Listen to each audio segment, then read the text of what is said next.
வணக்கம். இது தி ஹிந்து தமிழின் முக்கிய செய்திகள்.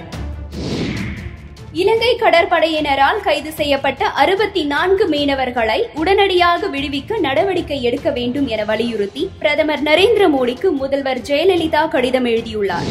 மாநிலங்களவை இடைத்தேர்தலுக்கு தமிழகத்திலிருந்து போட்டியிட தாக்கல் செய்யப்பட்ட வேட்புமனுக்களில் அதிமுக வேட்பாளர் நவநீத கிருஷ்ணன் வேட்புமனு மட்டுமே செல்லத்தக்கதாக அறிவிக்கப்பட்டது. இதனால் அவர் போட்டியின்றி தேர்வாவது உறுதியானது.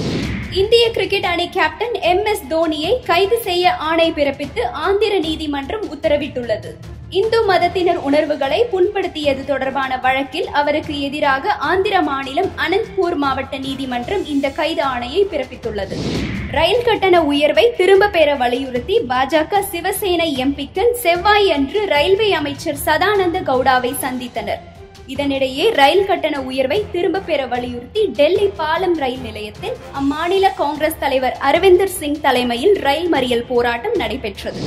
இந்திய பொருளாதார வளர்ச்சிக்கு நடவடிக்கை எடுக்க வேண்டிய தருணம் வந்துவிட்டதாக மத்திய நிதியமைச்சர் அருண் ஜேட்லி தெரிவித்துள்ளார். ஈராக் தலைநகர் பாக்தாதில் வடக்கு பிராந்தியத்தின் சலாவுதீன் நகரில் உள்ள அரசுக்கு சொந்தமான பாய்ஜி எண்ணெய் சுத்திகரிப்பு ஆலை முழுவதுமாக கிளர்ச்சியாளர்களின் வசம் வந்தது. மேலும் விரிவான செய்திகளுக்கு தமிழ் தி ஹிந்து இணையதளத்தை பார்க்கவும். நன்றி.